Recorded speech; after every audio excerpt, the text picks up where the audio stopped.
KimTownselYouTube here. 2022 is coming to a close, and I hope it was a very good year for you. It was a very good year for me. I would like to share with you some of my favorite products that I reviewed this year. I try to give very honest reviews and tell you the goods and the bads about things that I review. And I'll look back over all of the videos that I did for 2022, and here are some of my favorites. So let me share those with you.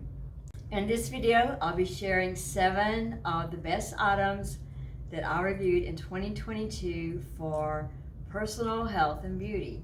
Some of the items were things that I already owned, like the face brush and pore cleanser and the Brighton jewelry, but I was so pleased with my initial purchases that I kind of upgraded and added to what I already had, and I thought that the new versions were worth a video review. So let me share with you my top 7 things for personal health and beauty that I discovered or rediscovered or updated in 2022. Check in the text below, and also in the comments I'll provide a link on how you can purchase this product or one similar. It helps me out a little bit if you use that link. Thanks a bunch. My first item on this list are my new Wayfarers, the RB2132. I found a very old Jerry Cantrell cassette tape from a band he was in before he was in Alice in Chains. Listed it on eBay and sold it for a lot of money. So that cassette tape gave me the extra funds to purchase these glasses. I have a very skinny face, and most glasses just slide off of my nose. I don't like to wear the aviator style glasses because the little thing that comes out on the nose irritates my nose. So this style is the style that I wanted. And the cool thing about Ray-Bans, you can order them for skinny heads. So if you go to the website, they'll show you how to measure your head and see which style is going to work best for you. Love these things. They don't slip and slide. Great visuals through them. Just really, really, really, I'm happy with this purchase. Item number 2 is using Colorista for gray hair. I have been known to color my hair different colors, purple, pink, and blue, using Colorista. I have videos up about those. If you have gray hair or silver hair, you may know, or now you know, that you need to use what's called a bluing or a purple shampoo and conditioner to keep the brassiness out. So I've tried various purple shampoos, those and purple conditioners. Those videos are also up on my YouTube channel if you want to search for those. But I also found out that I can add a little bit of Colorista into my favorite shampoo and my favorite conditioner, and it does the same thing. So you can put a little bit or a lot, just as much as you're comfortable with. It doesn't leave a stain on my hair, but it does fight that brassiness. Item number 3 is the Voyor FB500 face brush. I already had an older model of the face brush, which I loved. I use it every single morning, and this was a newer model that runs on cable charging instead of batteries. The batteries in my old model, I'm going to tell you, they were really, really, really, really difficult to change. The little cover on them was quite tight, and I used to have to take it and get somebody who had better fine motor skills than me to change out the batteries. So being able to plug this one in once a week to my charger is working out really, really well. So most of the accessories I don't use, but I do love the brush. Cleans my skin in the morning. Item number 4 is the Brighton jewelry that I bought for myself.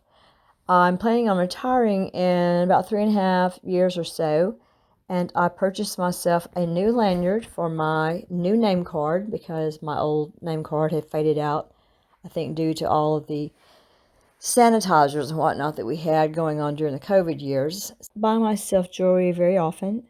I tend to just wear what other people buy me. I'm always losing earrings. Therefore, I bought earrings with very long backs, the push-in kind that make a loop. I think they're less likely to fall out.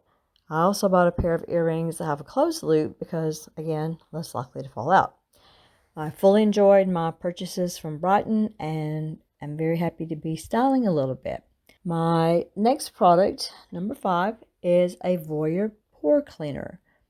I already own another version of this and used it about every 2 or 3 days, especially around my nose and my chin, and it does work. You have to create a section on your skin and then adjust up the speed to where you need it to be. But if there's any kind of if it's not suctioned on your skin, it's not going to work. So you have to hold it flat against your skin. If you're grossed out by seeing stuff come out of people's skin, then don't go watch this video, because I do show close up and personal the Voyor Pore Cleaner in operation. It really does work. Wouldn't be without it. Number 6 item is I have colored my hair since I was in the 7th grade, but decided, except for the fun coloring using the Colorista, pink, blue, and purple, which washes out in about 4 to 6 weeks, that I have decided to stop coloring my hair. I just got tired of all the roots showing and the touch-up and all that. So the black bands, the black bobby pins, did not blend in very well with gray hair.